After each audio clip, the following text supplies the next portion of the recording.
find us on the web at smakology.42web.io. There you can find our latest episode, or you can support the podcast by following our affiliate links at the top of the page. You can even buy some awesome Smacking Off merchandise. Again, that is smakology.42web.io.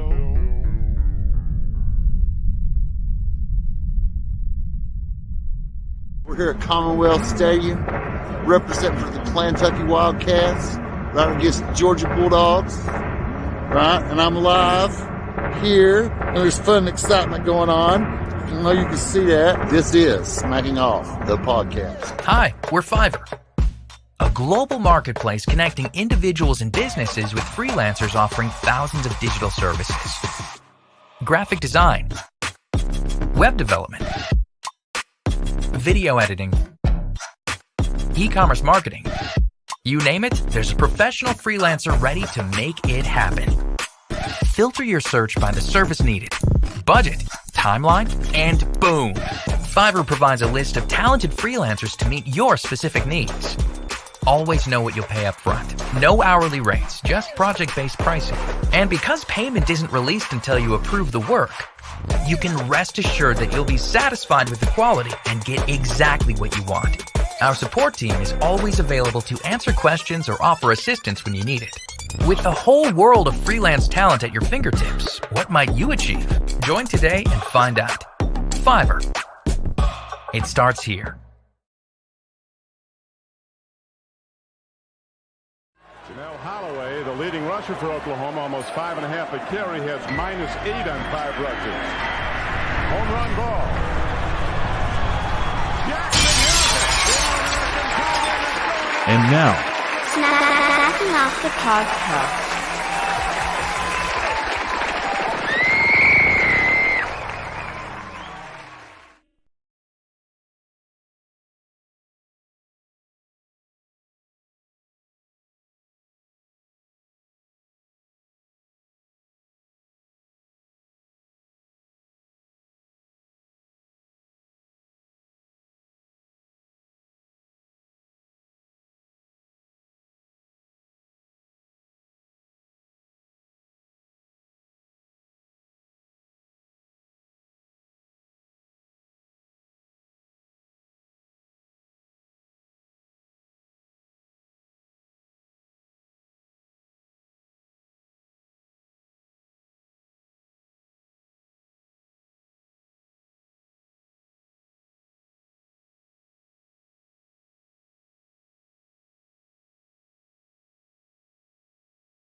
All right, so that was just us fucking with you.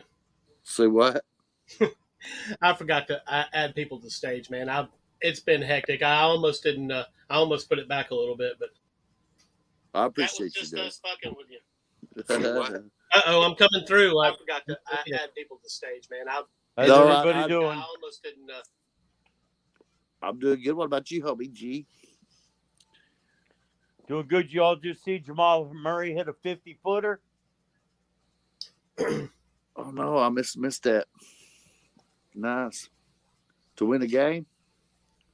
No, but it put them up 15 at the half, so they're clearly fighting back. All right, I gotta check my voice. All right, I'm not coming through anymore. Good. No, I was getting a slap back there for a second. It was what that was is I was on YouTube. I went to the live YouTube when I was checking it while. Oh, I got you. Yeah. You were trying to figure out what the hell was going on, weren't you? You know. Hey, I was trying to figure out what the hell was going on. There you go. I guess we'll wait for Sean to get in here to really get this kicked off. We're tonight. We've done some research. All of us. We've compiled a list of the 20 best teams of the 1990s, ranked from 20th to 1.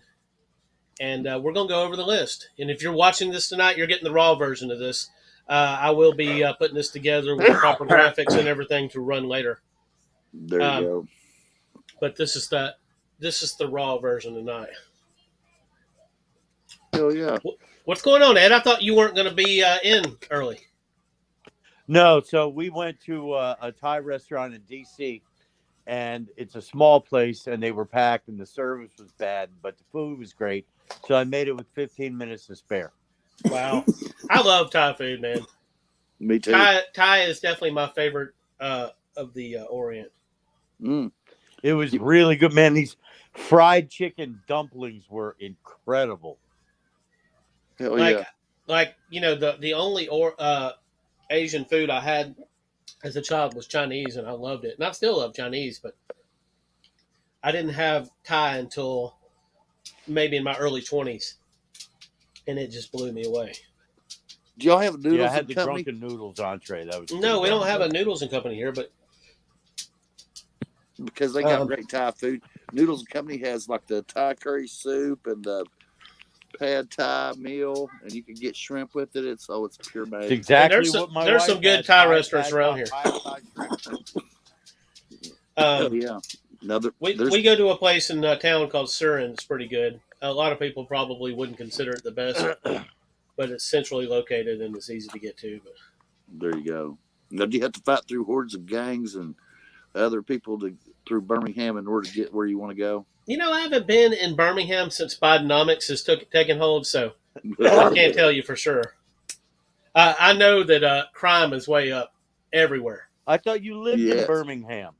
No, I live on the outskirts. I live in Jefferson County, but I don't live in the city of Birmingham. Yes, that's what I tell them where I live. See, I live in Boyd County. I don't live in Ashland. But you've been to Legion Field. I have. I have never seen an Alabama game in Bryant-Denny Stadium. The Alabama games I've seen have been in Legion Field. Nice. I'm not big on like crowds. I can't. I mean, I got my fill of concerts in my 20s. That's when I've seen most of my football games too. I haven't been to a football game except for 8A games. I haven't been to an Alabama football game in years. So how do you manage, like, if you're gigging, if you don't like crowds? Well, I don't gig anymore, but yeah, you know what I'm saying? Like, for me, I'm a ham. It don't matter to me. I don't really have no shame. I don't mind crowd. Definitely don't mind crowds if I'm on stage. Well, that's what I'm saying. So my philosophy is, in case anybody wondering out there in this world about playing in front of people, is if you're better than me, you should be doing it, right? Don't hide in your bedroom. Go out there and be better than me and be on the stage and be good, right? Because otherwise, I'm going to go out there and do it. So if you're better, you should get it done. So what it comes down to with football is, to me, there's nothing better than being in your own, especially now that, like, you can't drink away from home because they'll hit your ass. And you got to get home, and nobody wants to leave their car somewhere. So the thing is, it's just so much easier to watch a game at the house, walk to your refrigerator, get your beer, you're watching on a big screen TV, surround sound, than fighting a crowd to get into a bathroom. It's just, it's not my thing, man. Not at this point in my life. Hell yeah. Well, I can do it, but, like you said, there's more conveniences at home and so forth. But, Alabama, the last game I seen in Legion Field was Alabama and Tennessee. And it was one of the last games Alabama games played in Legion Field. Damn. And that has killed this. Alabama moving out of Birmingham, because Alabama used to play a few home games in Birmingham every year. And the city council in Birmingham pretty much just run Alabama out. Damn. They basically prioritize much smaller games over Alabama's schedule, and Alabama said, "Fuck this, we don't need this." That's a surprise. And you know what? It has killed this town. It's crazy. Well, they would do that because, on game day, the bars, the parking lots, everybody's making money. The restaurants. They don't know simple math and economics, right? Oh, yeah. It blows up downtown Lexington. Every time there's a basketball game, downtown Lexington explodes, man. And the same thing on the football games. When I went and seen Florida and Georgia, the entire downtown was taking over that, thanks to Sean Devine, right? And so Sean Devine and I were supposed to go see Florida and Georgia. And Kentucky was ranked, I believe, in the top 5 at the time, and they met Georgia was number 1 and got crushed utterly. Well, anyway, so we went. The whole entire downtown of Lexington was just blowed out. I mean, it was amazing, and the Georgia fans were pretty cool. They were having a good time. Is football rivaling basketball in Lexington at this point? It is the thing, but we want more now that we've seen what mediocrity looks like, right? Well, So y'all had a couple 10-win seasons like close together. I mean, that's bizarre for Kentucky, and I mean, yeah, it would give you the taste for more.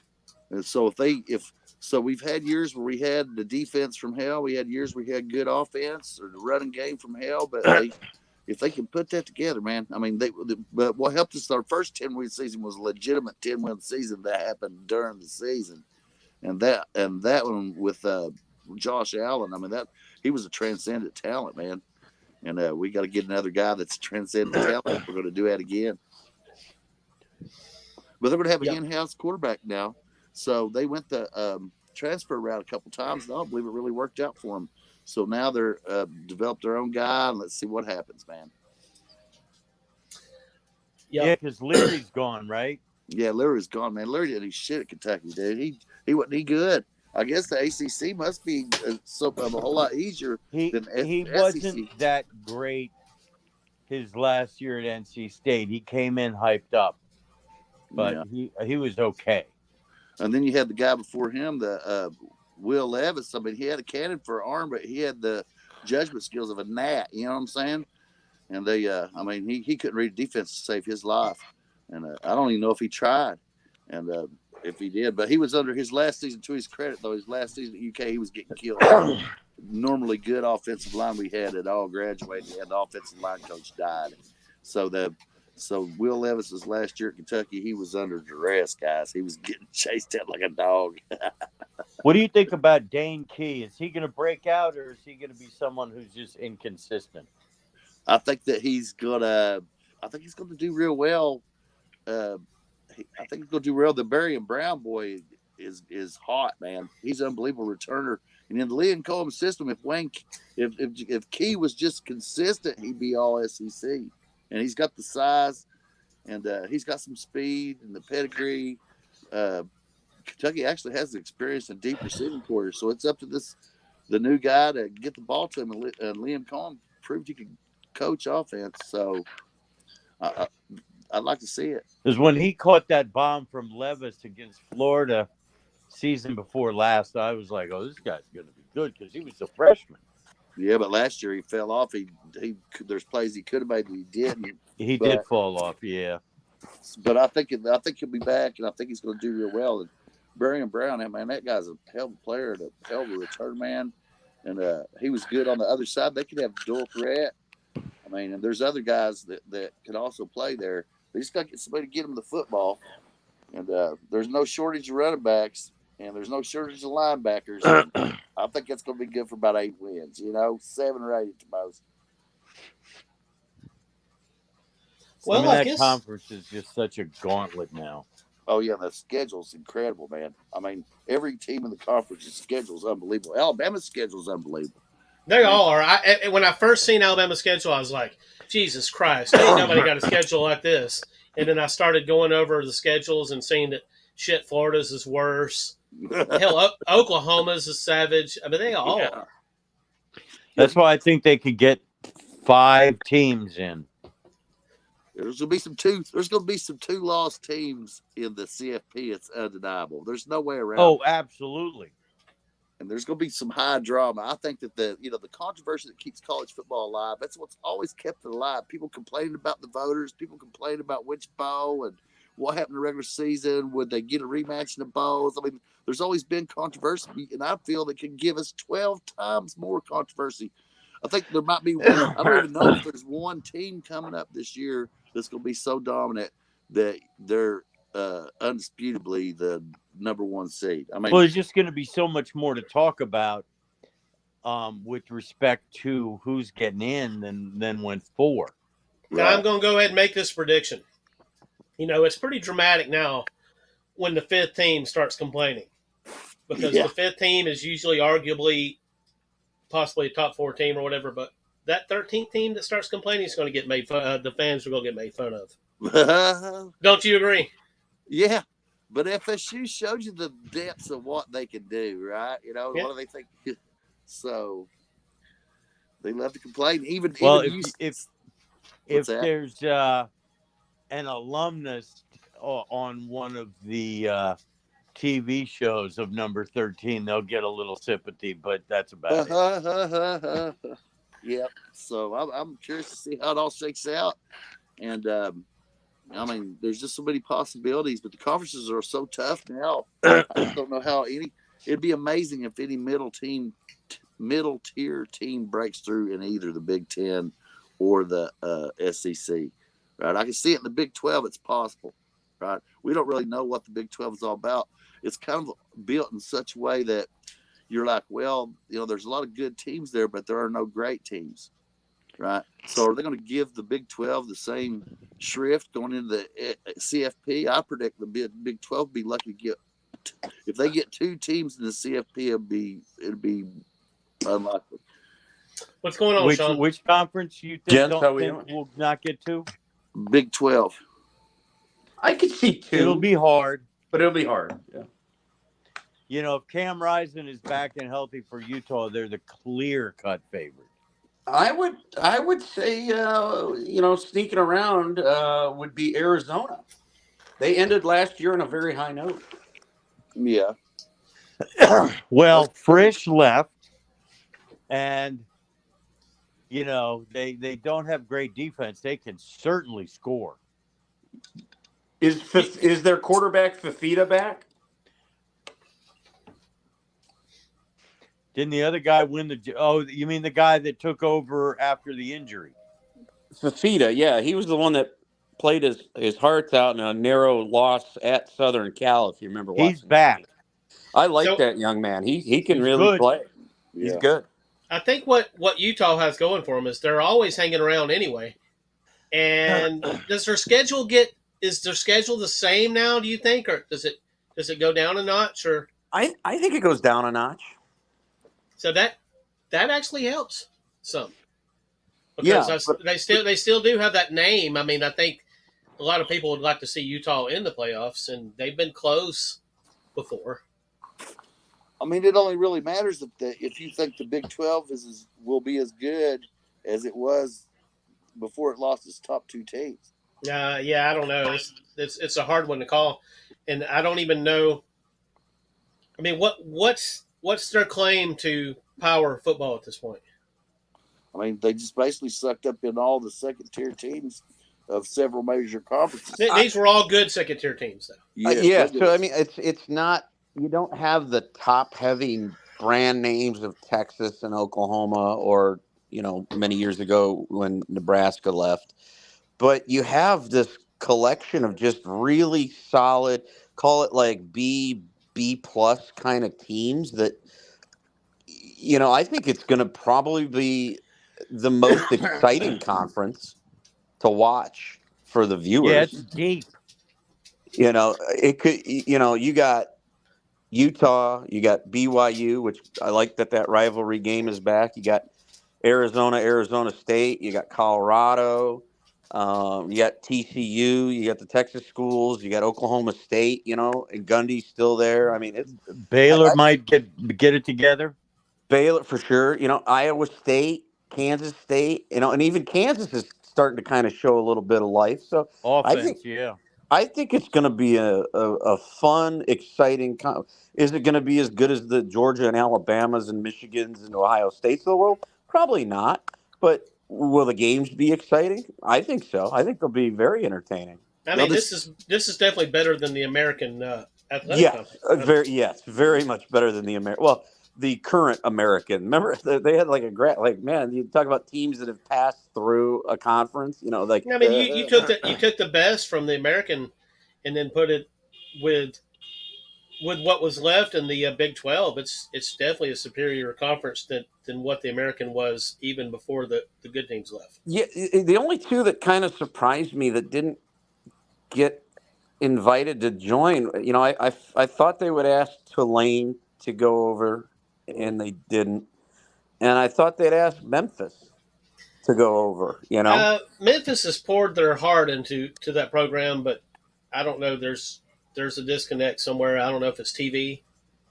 I don't know what it is. it But looks like they still kind of draw for their. You know, obviously their stadium's not as they big as, draw good there, but but they draw well for the size of their stadium. And I don't know if they draw on the TV in the TV markets. Memphis has one of the most underrated quarterbacks in the country. I'm not sure that they're I'm fun not to sure the watch. city of Memphis as far as like the overall and or Tennessee in general, the state of Tennessee cares that much about Memphis football, and I think that's what harms them. It seemed like You're it's probably right. You're a probably little right. brother school, you know. Even though Yeah, they've I done mean, a lot. most of Tennessee is gobbled up by the Vols. Yep, and it's what's left is for Vandy and Memphis to fight over, right? Yeah, There you yeah. go. In Middle Tennessee State, of course. you Don't go. forget those Blue Raiders. Yeah. TSU. Well, But guys, the one thing I think they made a misstep on, real quick. I know we got to go to break, but I think them letting the Big 12, that is, letting the ACC grab SMU, I think is a misstep. I think SMU would have been a great addition to. Now, TCU didn't want them because that's the Metroplex and that's competition, but very similar to like if Georgia Tech wanted to come back to the SEC and Georgia would be like absolutely not. But I think the Big 12 made a mistake in not grabbing SMU It's a and letting perfect them, fit. yeah, and letting them kind of escape over to the ACC, which I think they're going to be a dark horse, no pun intended. They're the Mustangs in the ACC this year because there's a lot of money in the NIL pot at SMU. okay, so here's what we're going to do. We've got 20 teams here, but we're going to discuss I feel like we're going to discuss the top 12 a lot more in depth than all 20. So what I'm going to do is we're going to throw out these first 8 teams and talk about it a little bit before break, and when we come back, we're going to do the top 12. Does that sound good with everybody? Sounds great. Sure. Okay, the way I did this is everybody voted a ranking. The team with the lowest ranking wins.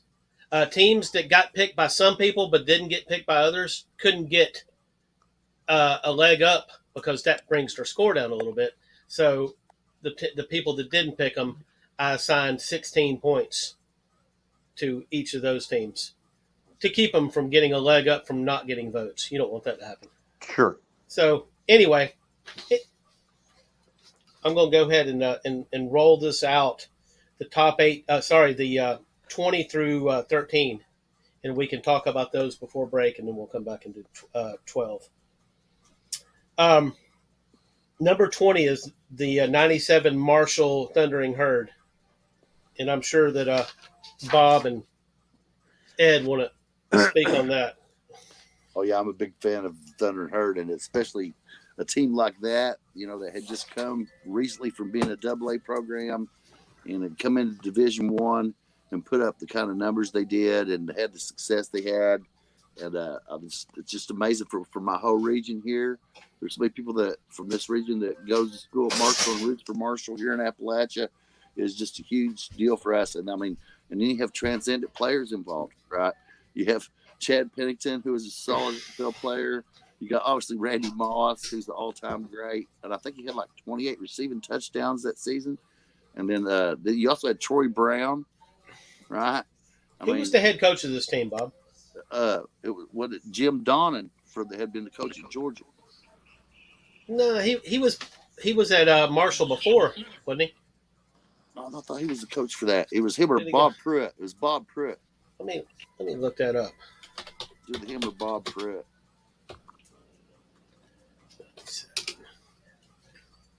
Bob Pruitt. Bob Pruitt.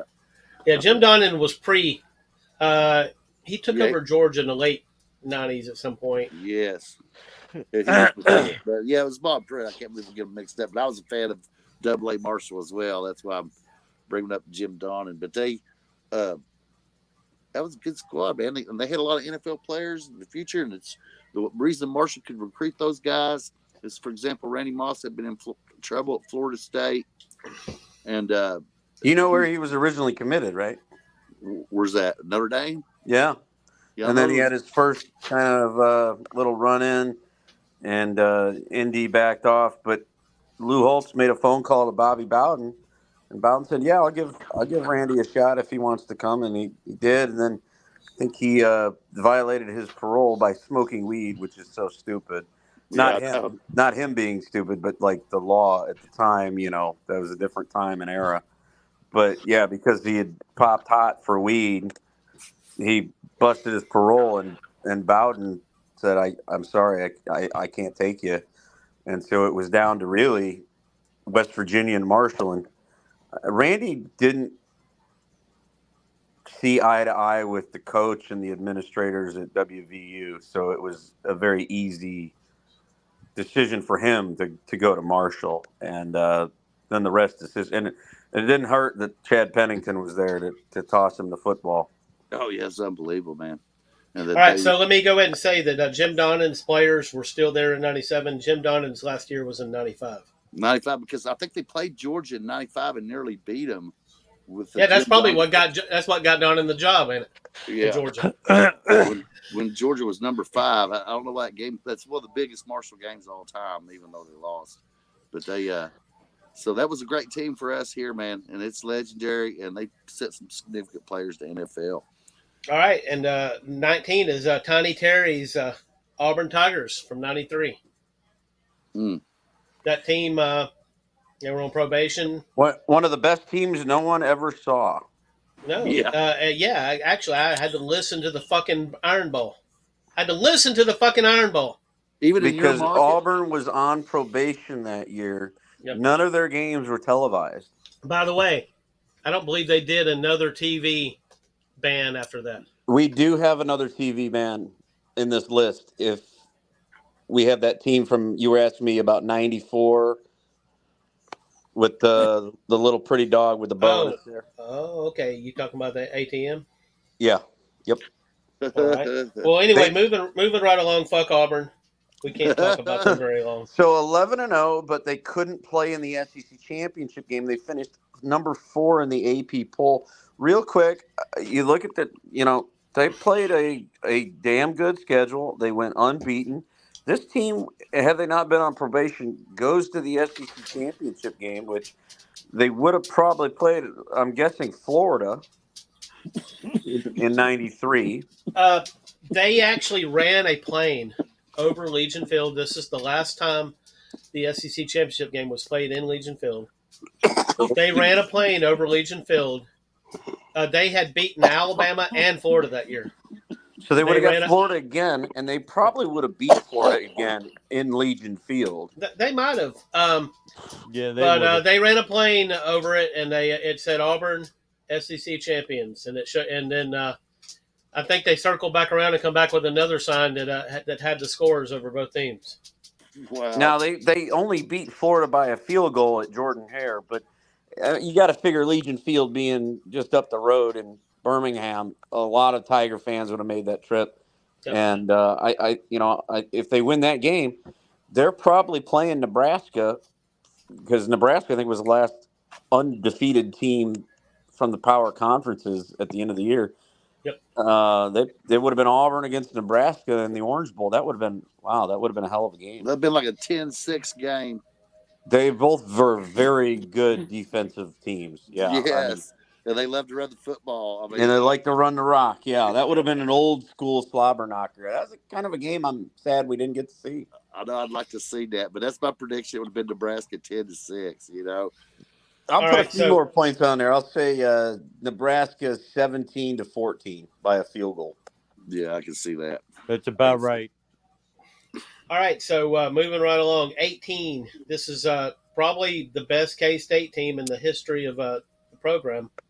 The '98 Kansas State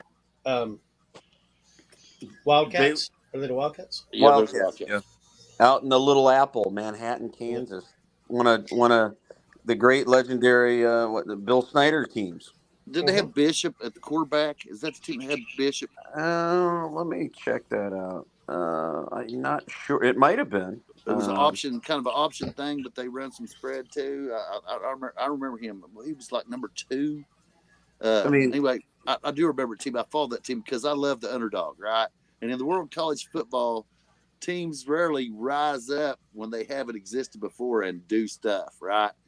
And Kansas State kind of did that, right? Now, Kansas State never dominated the Big 12, and even were they a big? They were a Big 8 team too previously, right? Yes, yeah. And they never dominated the Big 8 really. And so for Coach Snyder to come in and make them relevant, that was Bishop, yes. as you were thinking. I respect him because who beat out Michael Bishop for backup quarterback job in the NFL?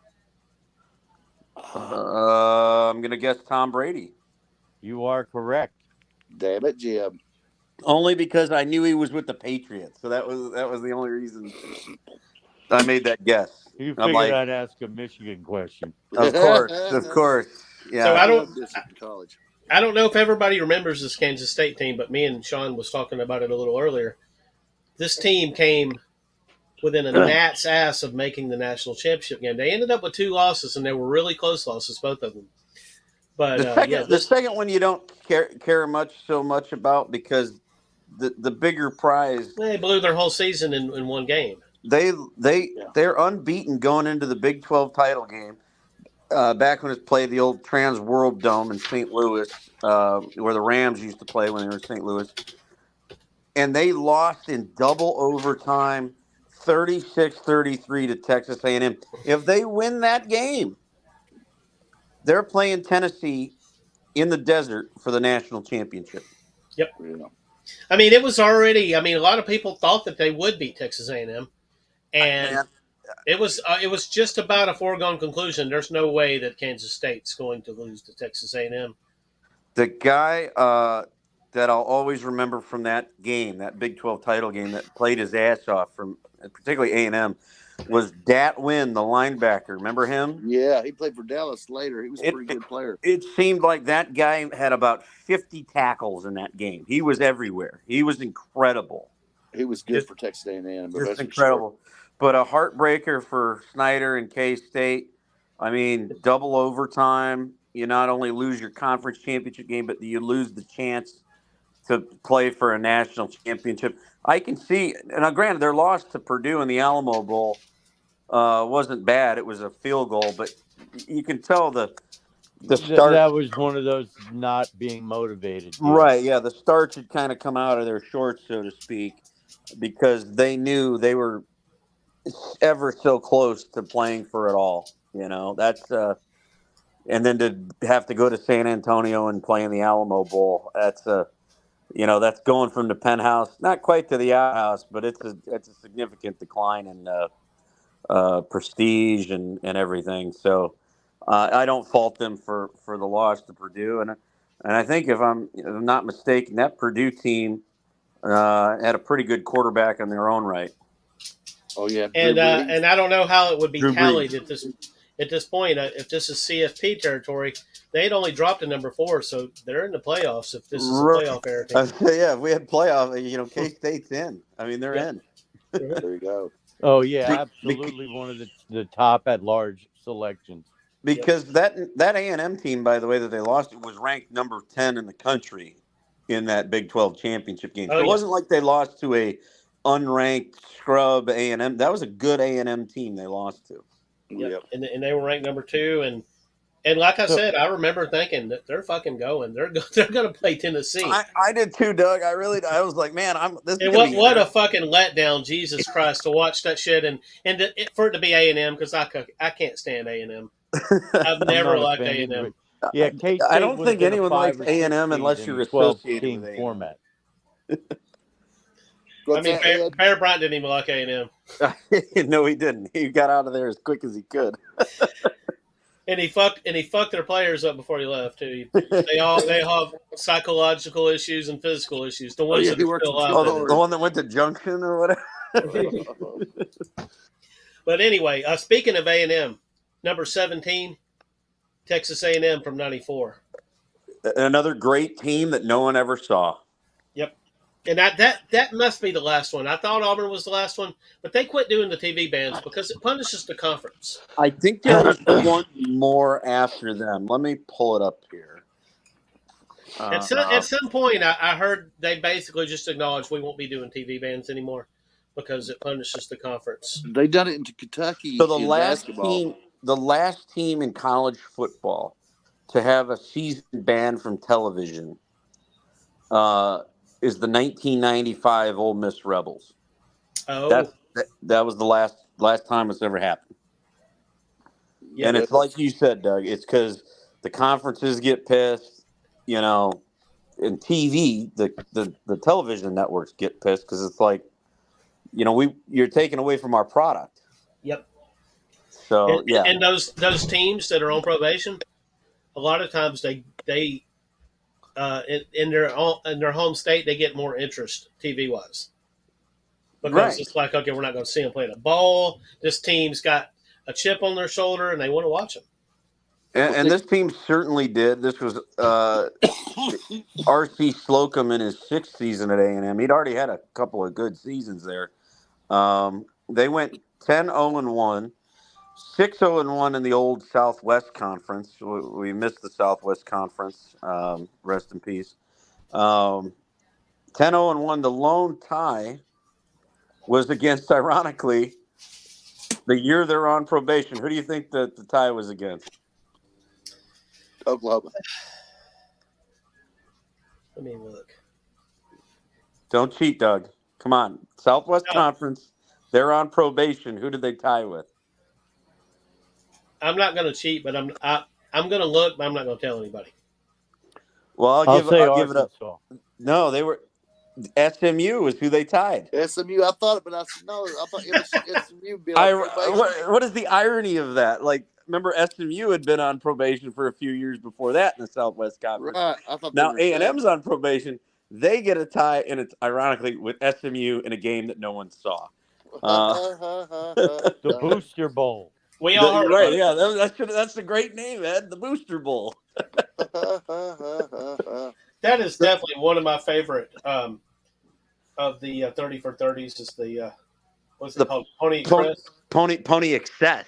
Pony Excess with the dollar sign in there. Yeah. Yeah. But that was a good one because I remember all that shit. And but this 10-0-1 team, that 10-0-1 is not fake. This is a great schedule they played. They went to LSU in non-conference, beat LSU. They hosted Oklahoma non-conference, beat Oklahoma. They hosted Southern Miss. Okay, you say what you want about it, Southern Miss, but that was he was already gone. But Southern Miss. Then they conference schedule. The only cupcake in that conference schedule was Rice. They went to Texas, beat Texas, and then they finished a weird non-con game at Louisville in November and beat Louisville. And then finished with TCU. And it's weird. The lone tie against SMU 21-21 on October. Otherwise, this would be a perfect season. But unfortunately, because of the sanctions, no bowl game, none of that. Trying to see. They finished because of that. And this is almost disrespectful by the AP. They finished number 8 in the country with that schedule and being unbeaten but for the tie. At number 8, and you know who the defensive coordinator on that team was? No, Fred Chody? Nope, the senator himself, Tommy Tuberville. Damn. Oh, yep. Yeah, I knew he had a stand at A&M. I want to go and point out. You said they beat Texas. They spanked Texas in Austin. Oh, they did. Oh, yeah. 34-10 in Austin. That's an early Texas A&M game. I don't know how it ended up November 5th. Yeah, that game is usually played at the end of the season. Is it's usually right around Thanksgiving. Speaking of which, that's coming back immediately. Oh, I love it. Yeah, I love it. it. Well, assuming A&M doesn't decide to leave the conference, right? Because I heard rumors now that, well, we didn't want to be with Texas, so we're going to leave. I actually heard they want to go to the Big. Big Ten? Yes. Academically, they fit. I mean, they're an AAU institution, but I don't know. I'm not hearing that. I haven't seen that. Ed, ask Ed. He's the Big Ten guy. Ed had to go use the bathroom. That. You have or have not heard that? I have not heard that, and I don't know if the media was all as much all over that stuff as they are now. Well, Ed, I just don't think it's a fit at all for the Big Ten. I mean, it does help TV market wise because you get Houston, and Houston's quickly growing to become Houston. I think is going to become the third largest metro area in the country here in the next 10 or 15 years Yeah. if population trends continue. But it just culturally, A&M just doesn't seem like a fit for the Big Ten. But I mean, if the Big Ten could figure out a way that it would make them more money, maybe Texas A&M will eventually be a Big Ten member. so guys, I got a proposal. I don't think we can get through this list tonight and give everything the attention that it needs. So let's go to all the way 11 tonight, and then we'll do 10 through 1 next week. Oh, that's a good tease, Doug. It's like you've done this before. Ed, That marketing degree is coming through. speaking of the Big Ten, What? number 16 on this list is the 96 Ohio State Buckeyes, which Ed did not vote for. I'm just going to go and throw that out there. Did Ed put any Ohio State teams on his list? I don't think I No. did. Yeah. So Well, I mean, in the 90s, clearly he he's can get a away biased- with that in the 90s because they didn't he's- win any championships. He's a biased source. But this team came about as close as Kansas State did to getting into the championship. Well, no, that's right. That we had the Rose Bowl cup then. What happened, Sean? Explain it to us. Oh, the 96 Buckeyes, 11-1, 7-1 in the Big Ten, cruised basically through their season. They had, they started off easy with Rice. Love a good bowl of rice. No, I meant the Rice Owls. They beat them. Then they stepped it up the next week, got Pittsburgh, beat the Panthers. Then they went to Notre Dame, and this is where the season started really to kick in gear. They put a beat down on Lou Holtz and Notre Dame in South Bend. A fantastic performance. I remember this game like it was yesterday as a long-forgotten great running back at Ohio State. He didn't quite have the NFL career people thought, but he was, replacing the shoes of the Heisman Trophy winner, Eddie George. But a young man by the name of Pepe Pearson, if you remember that name. I remember that he was good. Pepe Pearson put it on the Irish, and I think Andy Katzenmoyer was the linebacker at Ohio State at that time. But the Buckeyes really put it on the Irish. We had no answers for them, and they won 29-16 in a game that was not as close as that score indicates. It was not close, and they were unbeaten, going into Big Ten play. The following week, take a look at this schedule. This is nuts. You got to go to Notre Dame, okay. The following week, they host Penn State to start Big Ten play. Whatever schedule maker did them no favors. But as the Buckeyes usually do, they respond in perfect form, crushing Penn State 38-7 to start Big Ten play. Then the weird one, they had a close game at home against Wisconsin, 17-14. They get it done. They cruise through the Big Ten schedule, winning all their games until the game. The game. And number 21, Michigan, was coming to the shoe. And Michigan was not good that year. They finished 8-4. This is not a great Michigan team by any regard. They finished 5th in the Big Ten that year, by the way. In other words, Sean, it was a team that could make their whole fucking year in one game. Exactly. But they had that to play for. And if I'm not mistaken, the guy that went off in that game, I think this was the Tim Biakabatuka game, if memory serves. That's not the game where he ran for over 300 yards, though. No. But I think he had a game against Ohio State. Let me look. No, this was not. No, that was the game before. This was the game where Brian Greasy came off the bench down. They were down 9-0 at halftime, and they got enough. And Remy Hamilton made 2 field goals, and they ended up squeaking it out 13-9 to ruin the Buckeyes' perfect season, as Michigan is wont to do. Michigan would end up going to the Outback Bowl, while Ohio State, still winning the Big Ten, ended up at the Rose Bowl, where they got into a great dogfight with Jake the Snake Plummer of Arizona State, and they squeaked it out 20-17.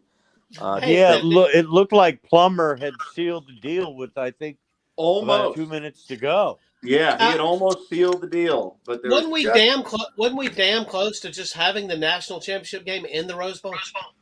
Very much so. Yeah, I think what was Arizona State that year? They were. I believe that Arizona State might have come in undefeated. They went in undefeated. Yeah, so we could have had the classic, national championship game in the Rose Bowl, albeit that silly Big Ten, Pac-10. We got to go to the road. We got to go to the road. Well, how about on years when you're good enough and you got to play somebody, you go to a different bowl so we can actually have a national championship game. But be that as it may, that was a hell of a game. The Buckeyes got it done the very last minute to beat Arizona State 20-17 and finished a solid number 2 in 96, at 11-1, which, but the problem was, that had been so many problems for, John Cooper. It started kind of his downfall at Ohio State was he couldn't beat Michigan. And if you're going to be the Ohio State head coach, you have to beat Michigan. I mean, think about this. They were the Big Ten champ. They were the Rose Bowl champ. But it wasn't a successful season in Columbus because they didn't win the game. And I'm starting a petition to bring him back. Well, John Cooper is, John Cooper, yeah. John Cooper is he's 86, so I don't think that's going to happen. Come on, let's bring him back, Sean. But we don't need this kind of negativity, Sean.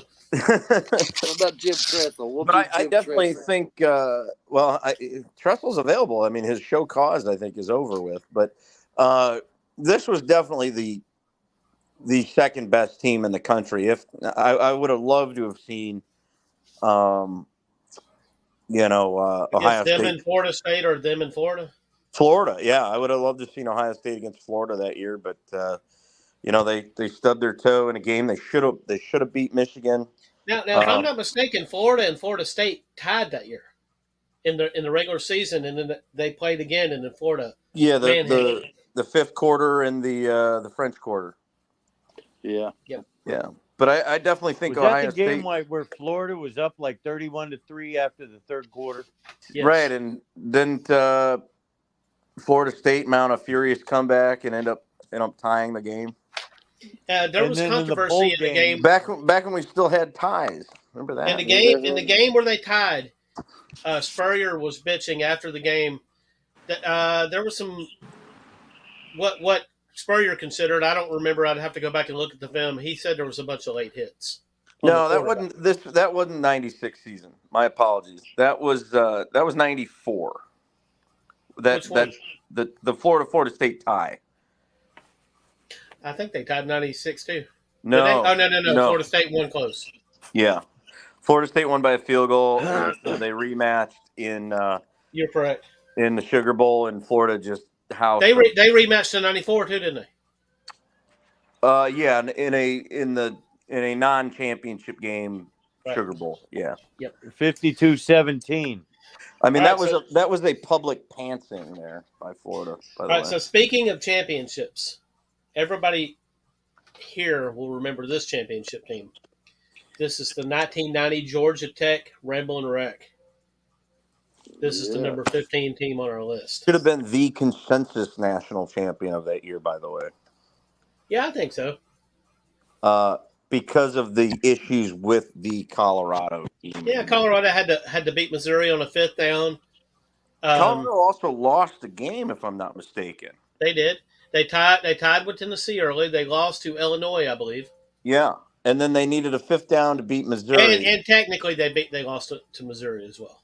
Yeah, and they should have lost to Notre Dame in the Orange Bowl, but for a phantom clipping call. Yeah, on a punt, on a kick, it was a punt return or a kickoff return. A punt return. Punt return to Rocket Ismail. I know. Late, I watched that call very back. That late. was criminal. That was criminal, man. That was one of the greatest plays to that moment that I'd ever seen in college football, and they called it back. I thought I was disgusted. I watched that game. I was disgusted.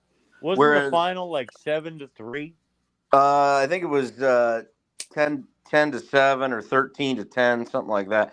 But this 90 Georgia Tech team, no losses, and their only tie 13-13 at North Carolina, and they had a few opportunities to win that game. The rest of that schedule, though, they kind of ran through everybody. But for Virginia Tech played them close down in Atlanta, but they kind of ran through this is nuts. They went to Georgia. Do you mean Virginia Tech or do you mean Virginia? Virginia Tech. Okay, I'll have to look that up. They beat Virginia Tech at home 6-3. If memory serves, I think that was like a bad weather game or something. The Virginia game was close, but that was up in Charlottesville and it was high scoring. And it was. I think that Georgia Tech hit a field goal late in the game to win it. Yeah, but they went into Athens and beat Georgia 40-23. People would laugh if you told them now Georgia Tech would go into Sanford and beat the Dogs like that. Oh yeah, it was a good Georgia Tech team, and it was a great run defense. You could not run on these guys, and you definitely couldn't score on them on the ground. And then they get relegated to the Florida Citrus Bowl for their bowl game. I think that was the tie-in. I think it was that ACC tie-in. That was an ACC tie-in. So they get Nebraska, and they absolutely destroy Nebraska on New Year's Day, 45-21, to finish a nearly perfect season, but for the tie against UNC. And it really kind of sprung head coach Bobby Ross onto his next career destination, which was the NFL, which is where he wanted, but you guys look at the offensive coordinator and the defensive coordinator. This is an all-star coaching staff. So you got Bobby Ross as your head coach. Your offensive coordinator is Ralph Friedgen, the big man who ended up at Maryland. And then the defensive coordinator is George O'Leary. Damn. I mean, that's a coaching staff, Yeah. And like Doug said, they played a base 3-4. They had a loaded defense.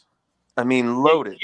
Their run defense was fucking legendary. You couldn't move the ball on them. They give up, I believe, under 80 yards a game on the ground. The Tech administration was a little less concerned about O'Leary's resume. Yeah, they had Kevin Battle at nose guard, Marco Coleman at a linebacker spot, Coleman Rudolph as the backup D tackle, Chris Simmons at linebacker, and Ken Swilling, as well as Calvin Tiggle. I mean, this defense was just ferocious.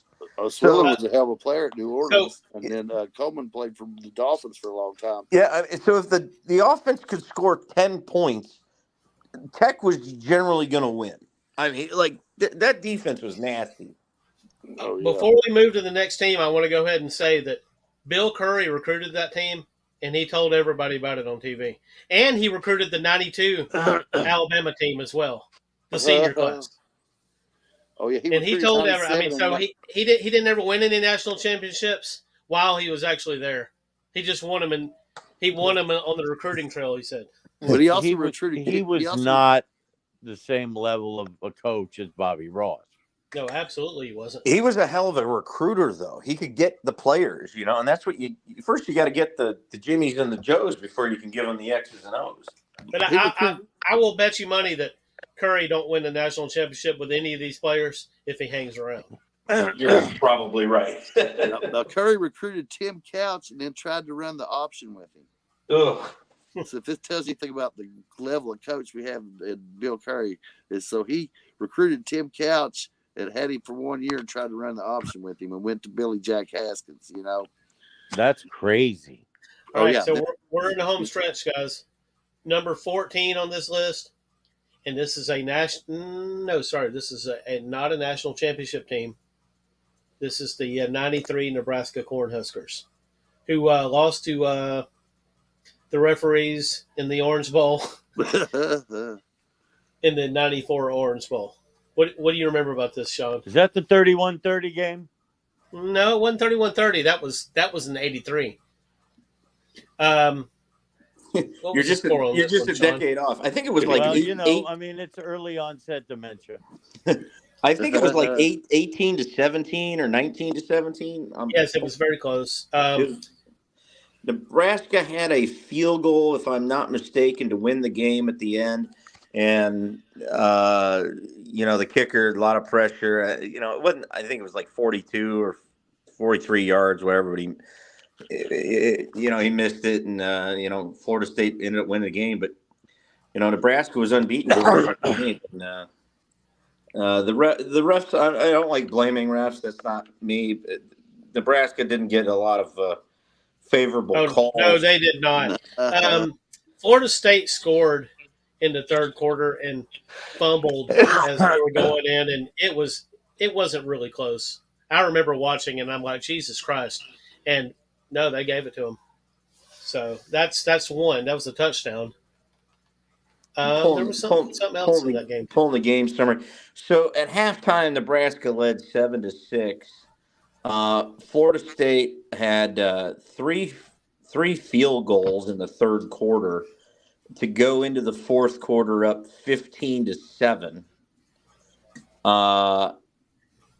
Nebraska got a touchdown and a field goal in the fourth for 9 to get to 16, but Florida State made their field goal. So it's 18-16. Nebraska has a chance with a field goal at the end, if memory serves, Doug, and they missed it bad. It was like not even close. Yeah, that happened. So Florida State held on, but had they made the kick, they win 19-18, and Nebraska's got their fourth national title in that decade, as opposed to absolutely already probably the team of the decade. That's probably another episode. And I think didn't they lose the year prior to Miami in the Orange Bowl for the national title? They did, but it was weird. It's like they really shouldn't have been in the game, but it was one of those deals where the Bowl Coalition somehow. No, not 92. I'm sorry. 2 years 91? prior. 91. Yeah. Yes. But they weren't. Nebraska wasn't up for the Natty that year. They weren't good enough. But I think they were ranked 6th or something coming into that. Which year, Ed? 91. The 2 years prior, 92, 90. 91. No, they were 15th in the country. They weren't in the running. That was Miami and Washington's year. And what a fucking game that would have been. If it could have happened. Yeah, that's. I think there's a book, if I'm not mistaken, that's being written, or maybe it's already out. But of like, if we had the playoff for the last 40 years or whatever. Talking about all the great games we would have had. All the great games we would have had that we've missed out on because the bowl committees, TV couldn't figure it out. That 91, I would have loved to have seen Miami and Washington. Thank you, Christy. Hell yeah, I'd like to see that game. All right, so staying in the I guess this is this is the Big 8 at the time. Yes. Staying in the Big 8, going down to 13, we have the 1990 Colorado Buffaloes, which I can't believe outranked Georgia Tech. Yeah, that's criminal. It ain't my fault. It's Ed's fault, goddammit. It's really Ed's fault. How'd that happen? He had to pump them up because they beat Michigan Ann Arbor, so they must be. Oh, that's that horrible Westbrook game. The beautiful Cordell Stewart toss. Well, they were big on Eric Bieniemy, man. Wait, they were on. Wasn't that 94? It was. I mean, but how often? Oh, I get you. It goes both directions. Yeah. Yeah. It means that Colorado was good in 1990 and in 94, right? Right, exactly. Yeah. And so it makes Michigan look, well, we didn't really lose to that bad of a team. At And home. our defender got a hand on the ball in the end zone. Ifs and buts and candy and nuts, Ed. There's a great throw by Cordell Stewart, Slash, who went on to fame with the Pittsburgh Steelers. And it made 101,000 Wolverine fans go home sad. And Yeah, I was going to say that was a and hell of a Cordell throw. Stewart will always, if I had his address, would always get a Christmas card, as would Westbrook, the receiver who made the catch. And Keith I Jackson was know on. Westbrook was a bust with the Redskins. And Keith Jackson was on the call that day, and he was at his best. Let it go. It's up there. Touchdown, Buffaloes. And they can celebrate all they want. They've won the football game. Oh, what a. I think the only Michigan loss better than that was the Appalachian State loss. You know. Oh, that was beautiful. Ed, did you like that one? I actually was traveling to New York And didn't hear and I anything about literally it? And checked into the hotel never and seen the turned game, it have on to see the missed field goal at the end, or the blocked field goal at the end. And Ed, did you see the Appalachian State game? What the fuck just happened? No, I was actually in a silent retreat in the country of Thailand. So no, yeah, come on. You Okay, saw so the replay. Ed That was, went I think that was the first year, by the way, of the Big Ten Network, and Dave Revson was. Man, they kept playing. I somehow had Big Ten Network on my television, and it was like I'd flip back to and it was like Dave Revson and the crew at Big Ten Network just kept showing the Michigan blocked field goal over and over again. I could So I watch. just want to throw this out. Ed goes to Thai restaurants when he wants a flair of the Thai culture. Sean goes to Thailand. Yeah, why not? Yeah, like let's get the real deal. Go over to Thailand, check it out. Did you have any Thai food when you were there? Well, I had their food when I was there because that's what they have, and it's Right. yeah, it's a great country, and everyone should go. My response is "fuck it," pun intended. All right, moving well, along. well played, Ed. Well played. And this is probably one of Ed's favorite programs, other than Michigan. Number 12 is the Penn State Nittany Lions from '94, who did not win the national championship, but could But were argue that they undefeated. should have been in the game. No, they can't argue. We know don't why think we know why they can't argue.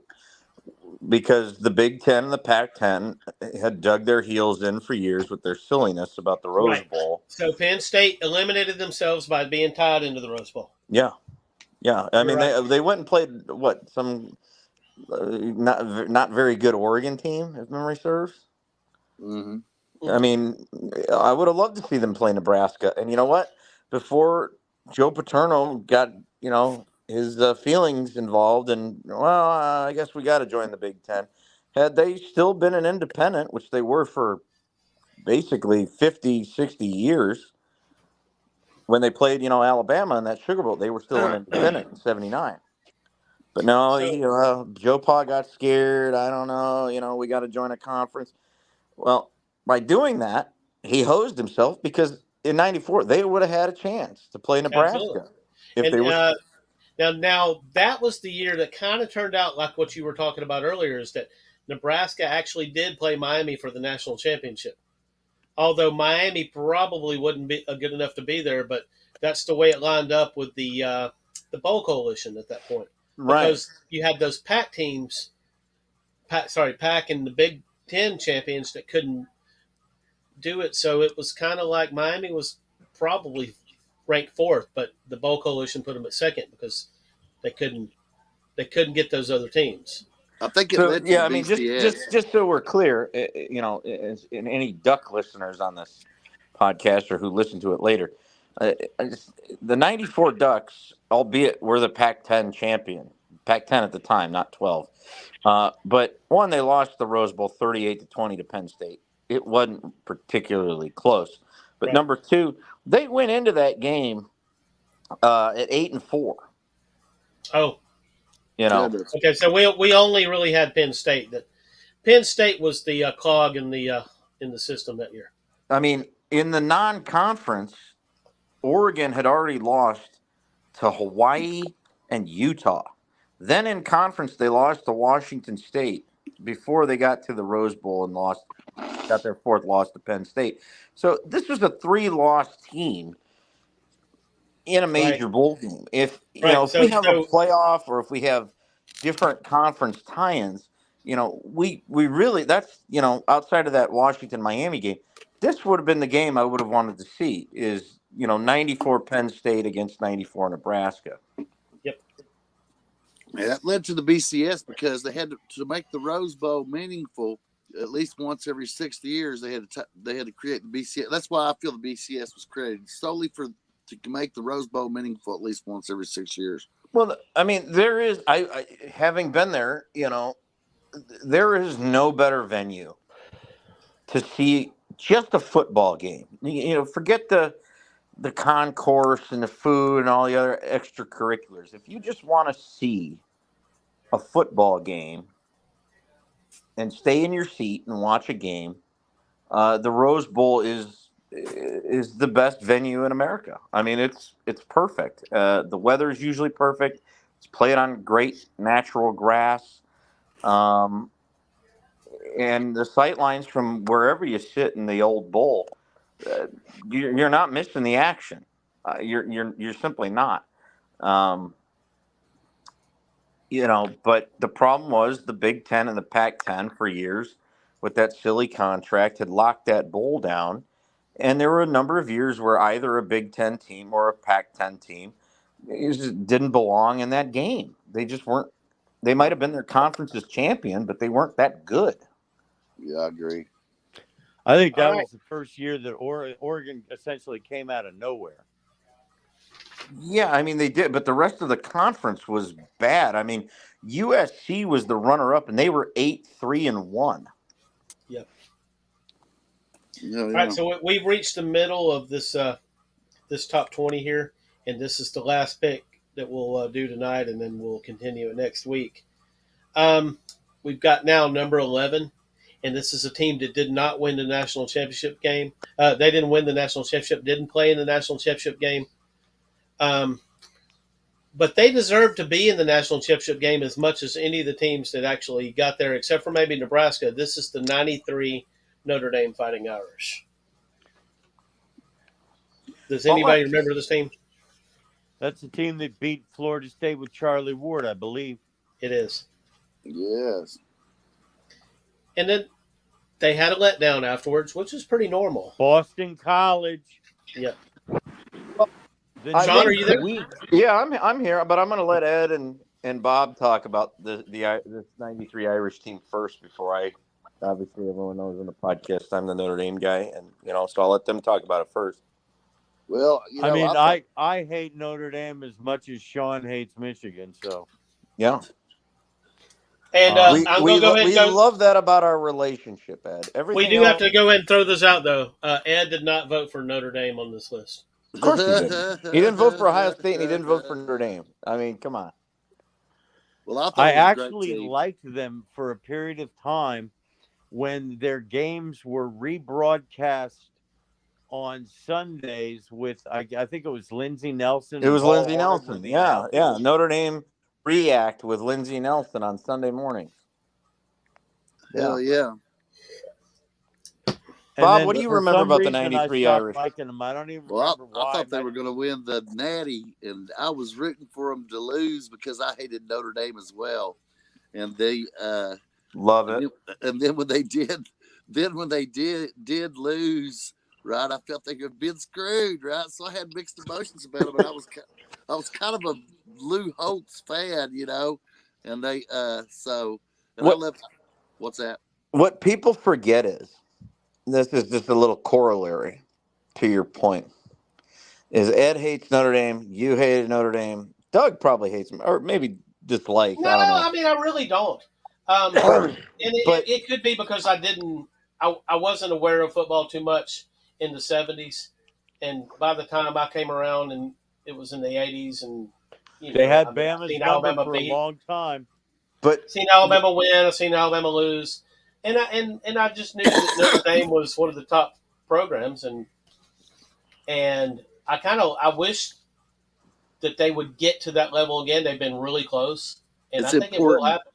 It's important but for what Notre makes Dame Notre Dame, to whenever be up we're in there. these different groups, and we're all in different groups on Facebook or wherever you are in social media, what makes Notre Dame relevant isn't the massive throng of followers that they have, which they do, but it's the throng of all the people that hate them and want them to lose. It's very much like how many there are so many people that want to hate and see the New York Yankees lose or see the Dallas Cowboys Or lose. Duke. There's people that hate Duke. I got to throw this out there.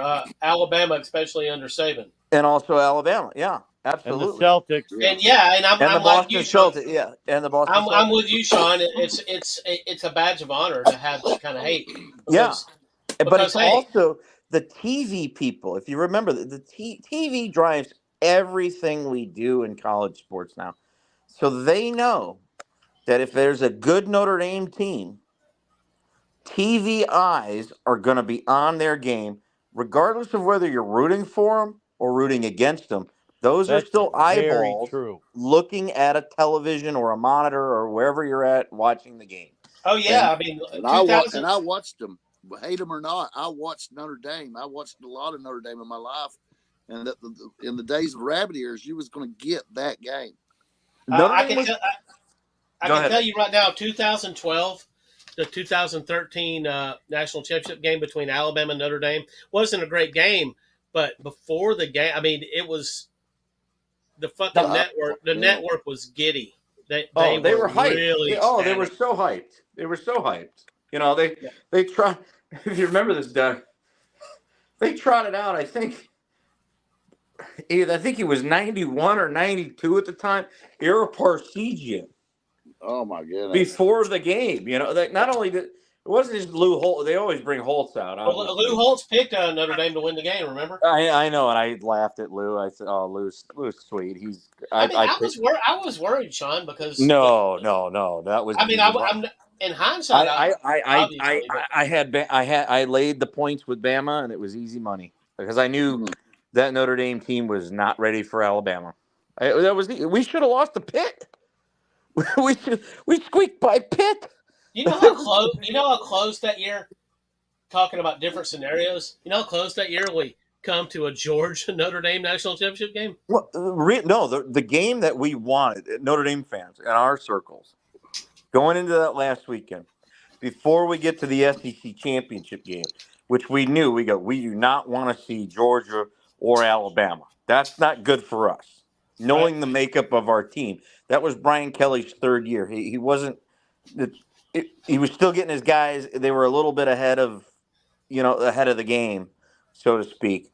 But we wanted either Oregon or Kansas State to go unbeaten, and we would have got either of those teams. Who we matched up a hell of a lot better than with Georgia. We look at Georgia under Mark Richt, and obviously Nick Saban and Alabama. We don't want either of those two teams. We need K-State and we need Oregon to go. Oregon goes to Stanford. Of course, they lose. Last second field goal. Stanford wins. Okay, K-State, you're up. You got to win. I think they lost to either Oklahoma State or Iowa State. I go, oh, shit. We're going to get Georgia or Alabama. Well, this isn't going to be good. And so at least out of the sadness of seeing Notre Dame get destroyed, I at least made a few nickels to my name. So, All right. All right, so that concludes this part, and we. But real quick, the '93 team. You're talking about the '93 Irish. Mhm. Here's the reason there's heartburn there. Did Notre Dame lose on a last-second field goal to Boston College? Yes, they did. Coming the week after the game of the century, the first time College Game Day had ever left Bristol, Connecticut to be on campus, by the way, which is now the norm for game day. A very young Chris Fowler, a very young Corso, and I think it was Craig James was in the position back then that Uh, Herb yeah. Street ultimately I took. think that's right. And they were in the Joyce Athletic Convocation Center, which is just across the street from Notre Dame Stadium. Where they play hoops. Yes, and the tickets for that Florida State game were just scalpers were getting easy $1,500 a ticket because that was before Notre Dame Stadium had expanded. Notre Dame Stadium was at the time in '93 was only 59,575, I believe. We were a few years before the expansion in '97. So Notre Dame wins the game of the century, holds on, beats uh, the eventual national champion Florida State Seminoles and the eventual Heisman winner in Charlie Ward. 31-24. Albeit I think Holtz called the dogs off a little early in the second half with his offensive play calling. But you've just won the game of the century. You've had all this hype for kind of 2 weeks leading up to that game. And then a Boston College team shows up that you beat the year before 54-7 with a coach who will come to be known as a giant killer during his time as a coach because he's got a chip on his shoulder, and that's Tom Coughlin. And but for Pete Burcich, who ended up having a decent career in the NFL with the Minnesota Vikings, and now he's, I think, the Minnesota Vikings radio color broadcaster next to Paul Allen. He had the ball in his hands, thrown by Glenn Foley, who was the Boston College quarterback that year, and the great tight end Pete Mitchell was their tight end. The ball Foley threw hit Burcich in the numbers. This is the last drive of the game. Burcich has it for a second, and then it rolls down his shirt, down his pants, and he drops it. Would have been an interception. The game's over. The drive continues, and somehow David Gordon, the lefty kicker, who hadn't made a kick past 40 yards on a late November day in South Bend, somehow puts the ball perfectly between the middle of the uprights, and BC wins 41-39 after a furious Notre Dame second half comeback. Notre Dame was down at the half, 38-17, and Kevin McDougal and Lee Becton and the boys had a furious second half comeback with a 2-point conversion, I might add, on the last to make it 39-38. And I unfortunately didn't get to watch the game. And I was sitting in the snow at my mother's alma mater watching Wisconsin beat the snot out of Illinois that day, 35-3, I think. Brent Moss was still running by the time we left the stadium for Wisconsin. But we were listening to the Irish game on the radio. So obviously the season ends. Nebraska is unbeaten. They're going to the Orange Bowl. There's two primary one-loss teams. Notre Dame has the loss to Boston College on a last-second field goal. Florida State's got the one, but it's to Notre Dame. So you got to figure Notre Dame's going to the Orange Bowl to play Nebraska. And no, the writers, because Bobby Bowden played politics, we called him Blubberin' Bobby. The media fucking loved Bobby Bowden. They loved it. Blubberin' Bobby with his, I love my boys, they tried their best. And Lou really didn't politic. He just said that the results are the results. You look at our schedule, you look at Florida State's. And it should be an easy decision. Notre Dame should play Nebraska in the Orange Bowl. Bobby played politics with the writers. They loved him. And so Florida State got to go to the Orange Bowl to play Nebraska. Notre Dame ended up in the Cotton Bowl, against a 10-1, 7-0 in the Southwest Conference Texas A&M team, which was a hell of a game. Notre Dame ended up winning it 24-21. But Florida State won the Orange Bowl. Notre Dame wins the Cotton Bowl. They both have a loss, but Florida State's is to Notre Dame Well, just in the immediate, recent, short history, when that happened in 1989, you had two teams left at the end of the season, both with one loss, but one was to the other one. That team got the national title, and that was No, the I think there's some Miami. recency that was bias that that went into that too, because that. the Notre Dame loss was late. Yeah. But the same was true in '89. True. The same was true in '89. So if all things remain the same, Notre Dame should have been the national champion in '93 because Miami was in '89. Because in '89, Notre Dame lost late in November to Miami. They ended up both with one loss at the end of the year after the Bulls. Miami was named the consensus national champion. The same should have been true in '93. So Notre Dame did not get the same fair shake that Miami did. I agree. Well, they made the list though. They did, but I mean, to me, and I'll go to my, Notre Dame is the '93 national champion. Florida That's State why I is felt they not. got screwed. That's why I said I felt they got screwed because I was watching it and I felt that since they beat Florida I mean, State, we beat them. Yeah. Who's your national champion? Florida State. We beat them. Guys, And I actually pulled for Florida State in the 80s a little bit. I mean, I was an Alabama fan, but I kind of like Bobby Bowden. But I just watched them for a few years, and I realized the media is pulling for these guys. I mean, And that, Bobby's a great guy. and I just got to the point where I could not pull for Florida State anymore. Well, I don't think we need to take anything. I think Bobby Bowden's a great coach and a great No, human no being, doubt. and a great human being. So I don't want to take anything away. But he certainly he knew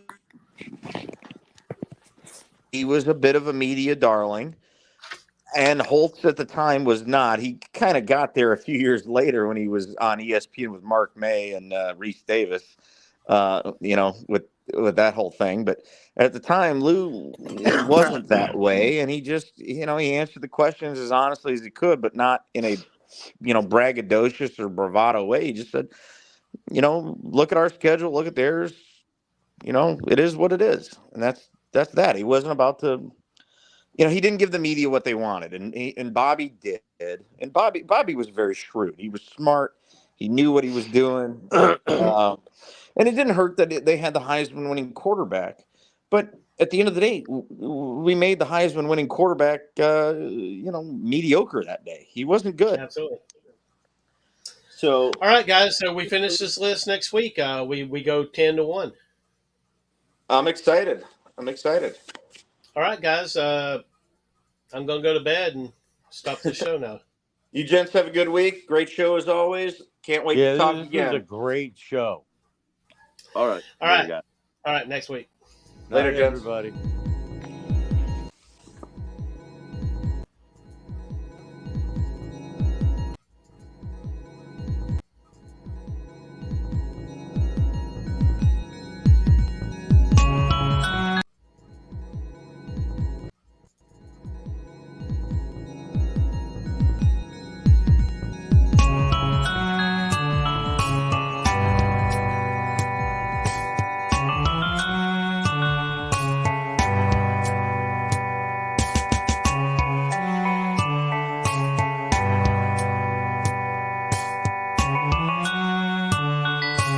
Thank you for supporting Smacking Off the podcast on the X's and O's network.